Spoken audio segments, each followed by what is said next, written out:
Hola, bienvenido a un nuevo episodio de mi podcast El Puente a la Conciencia. En esta, la segunda temporada que se llama Del Caos al Cosmos, en la cual exploramos cómo pasar de nuestro caos personal y cómo usarlo como germen, como semilla del cosmos, del nuevo mundo personal, interno en nuestro corazón y por supuesto externo en nuestras comunidades que queremos ver y construir. Entonces, mi nombre es Lea Kaufman, soy la creadora del EK Movimiento Inteligente, la técnica de conciencia somática que ya va en su 14ª edición. Estamos abriendo inscripciones para la 14ª edición de esta profundísima certificación y hoy quiero hablarte de cuál es la forma más rápida de descompensar tu sistema nervioso y por supuesto cómo solucionarlo. Hace algunos episodios abordé este tema en el podcast de cuáles son los distintos estados en los cuales puede estar tu sistema nervioso, que en esos estados estás desregulado en alguna dirección. Como experta somática desde hace más de 20 años, en donde vengo trabajando alrededor del sistema nervioso hace más de 20 años, bueno, es un tema que me apasiona y que he estudiado en mí misma y en los otros muy profundamente. Y la manera en la que veo que las personas sensibles, que las personas empáticas desregulan más fácilmente su sistema nervioso es al no poner límites y ser empáticos y entender y sentir a los demás. Tal vez esto te suene si eres alguien que está aquí, probablemente, que está aquí en mis canales, probablemente hayas trabajado para desarrollar una escucha, una presencia, para ver a los otros, para atender sus necesidades y probablemente seas empático naturalmente y puedas ver la otra perspectiva de la otra persona. Todo esto son cualidades maravillosas y son cualidades que llevadas a un extremo insano, lo único que hacen es que nosotros mismos nos desregulemos. Cuando tú eres empático y puedes ver las razones del comportamiento y las acciones de otra persona y puedes, por lo tanto, justificarlas y entender su lógica y sus necesidades emocionales para llevarlas a cabo. Y a la vez, porque son cosas que conviven, y esto es muy importante, a la vez tú te das cuenta que esas acciones y esos comportamientos son dañinos para ti, te hacen sentir mal, no te alinean con tus deseos, no satisfacen tus necesidades, entonces tu sistema, y no haces nada al respecto, y no pones un límite, y no te comportas tú teniendo en cuenta tu bienestar, sino teniendo en cuenta solamente el bienestar de los demás, entonces es cuando tu sistema nervioso se desregula más rápidamente. ¿Por qué es esto? Porque te estás poniendo a ti mismo en un segundo plano y estás aceptando comportamientos vinculares en los cuales tú no eres visto, no eres escuchado, tus necesidades no son atendidas, lo cual te lleva directamente a tus experiencias infantiles y a tus experiencias de trauma en la infancia, en donde seguramente, bueno, no eras visto, escuchado y tus necesidades no eran atendidas. Cuando nosotros estamos por un periodo prolongado de tiempo sin atender nuestras propias necesidades y nuestro propio bienestar, esto tiene un impacto directo en nuestra autoestima, en nuestra energía, en nuestra creatividad, en nuestra performance y en nuestra estabilidad mental y emocional. Voy a repetir esto porque es muy importante. El hecho de no atender tus necesidades, el hecho de negar tus necesidades y permitir que los otros las pasen por arriba, no las tengan en cuenta, sino y mantenerte en contextos donde tus necesidades emocionales no son importantes, es una receta al fracaso.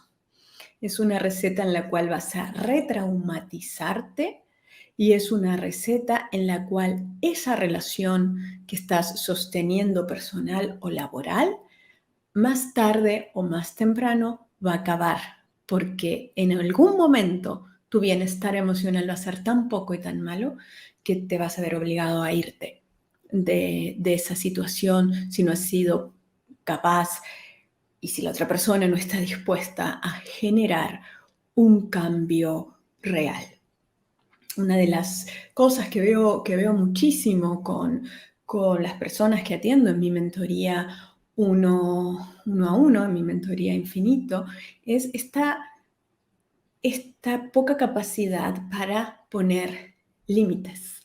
Y no porque estas personas y yo misma, no porque no sepamos que hay que poner un límite, no porque no tengamos las palabras correctas, sino porque somos tan empáticos, porque podemos ver tanto la situación del otro y la situación del afuera y empatizar y comprender por qué esa persona no puede hacer más de lo que hace, que ante eso justificamos el mal comportamiento que es a nuestra propia costa y a costa de nuestro propio bienestar.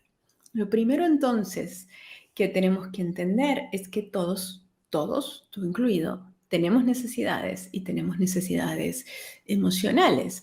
Yo misma he vivido en mi vida ha sido todo un viaje el encontrarme con mis propias necesidades. Yo crecí en un hogar donde mi padre tenía problemas psiquiátricos, mi hermano tenía problemas psiquiátricos, mi madre desarrolló a partir de eso un trastorno de personalidad importante y en el cual, a la vista del sistema, yo no tenía ningún problema y no podía tener ninguna necesidad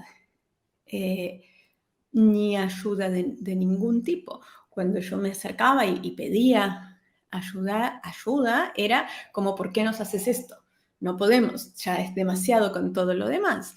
Y por supuesto que yo, incluso de niña y ahora, puedo ver y entender el agobio y la sobredimensión de mi madre y de mi padre, y que efectivamente hacían lo mejor que querían, pero eso a mí como adulta me llevó muchos años darme cuenta que sí tenía necesidades, que sí estaba bien pedir ayuda, que sí era necesario poner límites a los demás. Y esto cuando tú creces en una casa donde hay una enfermedad y esa enfermedad lidia y conlleva comportamientos violentos, pero se sabe que es por la enfermedad mental, finalmente, y cómo se manejaba esto en mi casa, ¿no? Donde quienes padecían de esta enfermedad pues eran el centro, los que recibían la ayuda y los que recibían la atención. E incluso si tú eras violentada, como era mi caso, tenías que ayudarlos. Entonces se pueden imaginar que crecí y mis límites y necesidades estaban por cualquier lado porque sinceramente yo no sabía que los tenía. Me acuerdo la primera vez que tuve un curso y era como, ¡ay! Tengo necesidades, ¿qué es esto? Puedo pedir que me ayuden y eso no quiere decir que estoy molestando al otro o que soy mala con el otro o que soy eh, incomprensiva o poco empática con la situación que la otra persona está teniendo. Y por supuesto que esto te cuento, mi caso es una cosa bastante extrema, pero sin embargo, si esta es toda una cultura en donde a las mujeres se nos enseña a complacer, y hablo particularmente de las mujeres, pero también a los hombres, donde se nos enseña a complacer a las personas, a no decir que no, a no querer crear problemas, a no hacer olas, a ayudar siempre que podemos. Y muchas veces esa ayuda, bueno, es en nuestro propio detrimento. Y esto se refleja inmediatamente en nuestro sistema nervioso. Y para eso necesitamos aprender a poner límites. Sin duda, es algo que yo he tenido que aprender en mi vida. ¿Y cómo vemos, no? Que una persona, como vemos, por ejemplo, cuando yo hago las mentorías, que una persona no está poniendo un límite? Un ejemplo clarísimo es cuando la persona se queja de un comportamiento de un tercero, pero no le dice directamente a ese tercero, lo que necesita. Entonces,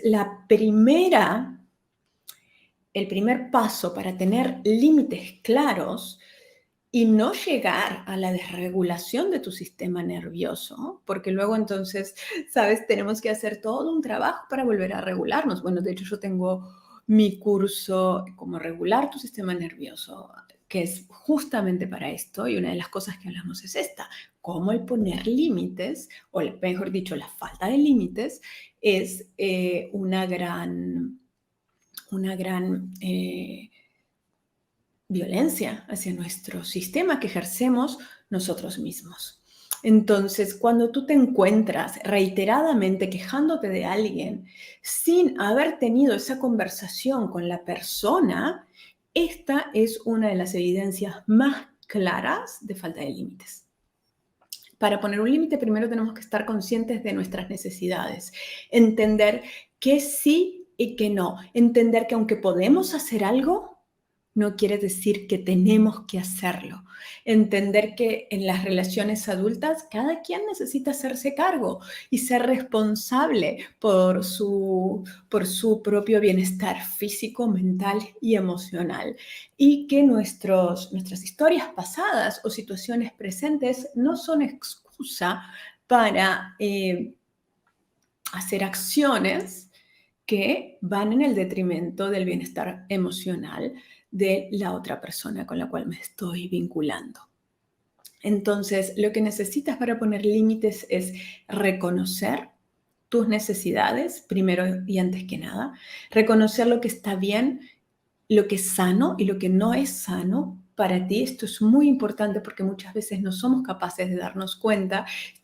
Siempre digo que es una de las primeras beneficios de movimiento inteligente.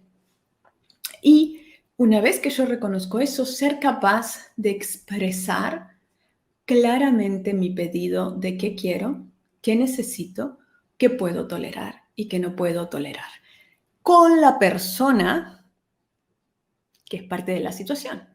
No con la amiga, no con el amigo, no con el marido, donde te quejas de tu jefe, no, con la persona directamente, de una forma amorosa, de una forma empática, pero de una forma firme. Y esto también, y me encanta esta frase de Brené Brown que dice, ¿no?, que poner un límite es asumir lo mejor de los demás. Entonces, ella habla de cómo cuando nosotros compartimos lo que necesitamos, le estamos dando la oportunidad al otro de ajustar su comportamiento para tener un mejor vínculo con nosotros. Y la mayoría de la gente va a hacerlo. Y si alguien no puede hacerlo, bueno, entonces tú tienes que revisar cuánto tiempo vas a pasar con esa persona, cuánto vas a invertir en ese vínculo, en esa relación y hasta dónde esa persona va a poder entrar en tu vida o en un caso más extremo, si es tiempo de dejar de lado esa amistad, ese trabajo, esa relación amorosa. Esto de los límites, claro, suena muy bonito, pero es un trabajo interno profundo. Y yo lo he hecho a través de la somática cuando hago mi entrenamiento, mi primera formación profesional para convertirme en experta somática. Era un tema que a través de mi cuerpo salía y hasta que un día, sin tener yo conciencia de esto, sin saber nada, todavía no estaba de moda, cierto, Brené Brown o Terry Cole con los límites, estoy hablando hace 20 años, ¿no? Me encontré haciéndolo espontáneamente. En el episodio pasado del podcast te hablé de la transformación espontánea. Me acuerdo tan claramente, como si fuera ayer y te estoy hablando de hace 20 años, ¿no? Como cuando de pronto me encontré diciendo que no, sin culpa, sin pensarlo, y así, espontáneo, cuando te preguntan algo, no. Y me recuerdo haber parado y haber dicho, ¿quién es esta que está diciendo que no? Porque como te puedes imaginar, con lo que te conté de mi infancia, cuando yo era joven y muy jovencita y estudiaba estas cosas, pues no venía de una situación en donde pusieras límites muy claramente. Y esto empezó a suceder espontáneamente y me llamó tanto la atención que, bueno, empecé a estudiar, ¿no?, cómo es este vínculo entre las prácticas somáticas y poner límites. Esto está todo está todo puesto en mi curso Límites Claros que encuentras en el Instituto de Conciencia. Si quieres profundizar en este tema, es un curso buenísimo, es un curso práctico que va a darle a tu sistema nervioso la seguridad necesaria para que puedas poner límites. Y puedes, por supuesto, empezar a aplicar ya mismo todos los consejos que te doy en este podcast. El poner límites y el ser consciente de tus necesidades y deseos es el primer paso para salir de tu caos personal y empezar a entrar en este cosmos que ya está en ti, ya te está esperando a que tú lo encuentres, pero ahora tal vez necesitas hacer una poda de qué, quiénes reciben tu tiempo, tu atención y de qué manera. Así que esto era lo que quería compartir contigo hoy. Si te gustó este episodio, dale like, suscríbete a mi podcast, compártelo con tus amigos y cuéntame, me puedes escribir a mi cuenta de Instagram. Cuéntame cómo te va con esto de los límites, cuáles son tus retos, cuáles cosas necesitas practicar aún más y te espero en mi Instituto de Conciencia con el curso Límites Claros. El link es institutodeconciencia.com. Nos vemos muy prontito.